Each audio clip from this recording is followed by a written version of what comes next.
G'day folks, Andy here from McDowall Manor.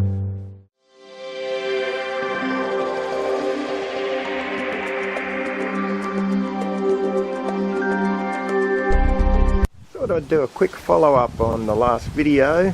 This is the aquaponics bed. You can see that end that was going well continues to go extraordinarily bloody well. Unbelievable. The other thing, this is the end that I cleaned. Remember, and I was wondering if it would make a difference. I know it looks a bit ratty today, but it is in fact making a difference. These guys are all coming back. That's a shallot that I cut off that we've got regrowing.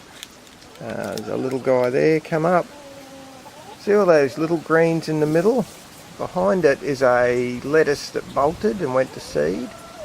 So I never pull them out, I keep them, and I just banged it on top of the aquaponics bed, and voila, look at that.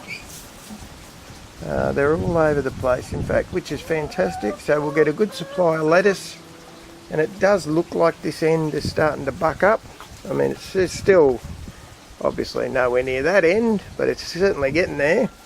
What I might do sometime is clean right from the very edge in towards the centre, because that edge is still looking pretty ratty, whereas the bit, remember, I cleaned from about there in towards the centre, and that's the bit that's really picked up.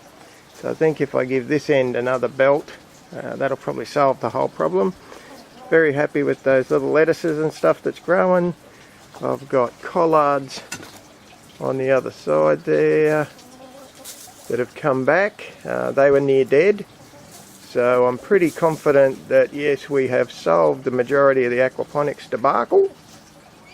I got a whole lot, where are you? A whole lot of mini Roma tomatoes coming on, which I'm very happy about. There's quite a few of them in there now, so that's great. Cherry tomatoes they're coming back all over the yard, which is also great. Now remember the grape cutting. Now that was only a week or two, probably 2 weeks ago. This little guy's actually shot, so I've certainly got one cutting that's going to be okay. The others, I'd say it's just far too early to know yet, but yep, that little trick worked. So I've got the one replacement I need, and any more than that's a bonus. Just thought I'd stand back and give you a bit of a look. It's spring over here, second day of spring. It's as hot as bloody Hades, but geez, everything's certainly bloody jumping back, isn't it? If you have a look, the fruit trees have gone into bloom. I'll spin you slowly so I don't make you sick. Look at this. That's the ruby grapefruit. There's a whole lot more flowers and grapefruit coming back on that. The old Keffia limes even throwing a bit of new growth. That's wonderful. Oh, he's got a couple of flowers on. You don't really eat the limes. You use the leaf more than anything. This is my imperial mandarin. Guess what? It's gone into flower again as well. The long-running saga of can Andy save the Tahitian lime? It looks like the answer is yes. While we're waiting for the grape... Oh, got attacked by a stick. While we're waiting for the grape to come back, Rosie snuck a bloody passion fruit in there. Jesus, woman, she sticks passion fruits everywhere. The wonderful lemonade tree. He's gone into flower again. How good is that? The lemon has still got lemons on him. That's great. Of course, the bloody fig, it does nothing. Continues to do nothing. It looks, oh no, look, I'm lying. It's shooting back. It'll be a miracle if the bloody thing ever produces a fig. Oh, I nearly said a rude word there. A fig, quite frankly. Those chopped off shallots are all going well. That's a bloody bonanza. I tell you what, I won't be buying too many more shallots. The pomegranate on this side of the yard is starting to come back at long last. The one on the other side of the yard, which is the north side, he's always done pretty well. You can see I've got tomatoes running through there. That's an old basil. I've been striking bits off that and putting them in the aquaponics. So I'm hoping I can continue that. There's more tomato come up through there. You can see, bloody hell, that'd be easy 6 foot high, that tomato.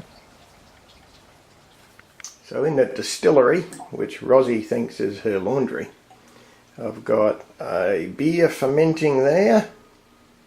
That's a Helly's beer. And right beside it, I've got my vodka base distilling there. You can see it's going at a rate of knots. So the world's a good place in terms of keeping up the homemade alcohol supply. There's the filter over there, a filtering. What you're looking at in there is one of the outlets for my irrigation system. As you know, the irrigation runs mostly from the rainwater tanks, the big tanks I got out the back. It's as hot as Hades over here, and it's still as dry as a bloody bone, I've got to say. One of the genius things I did last time I had a drought, because the only water I got left in the tank now I'm saving for the fish, I put a little tap and a plug-in for the town water supply on the end of each irrigation run. Now normally they're off. Well, for the last probably 2 weeks I've been irrigating pretty much on town water, which costs us a bit of money over here, but as you can see it's certainly paying dividends in the garden.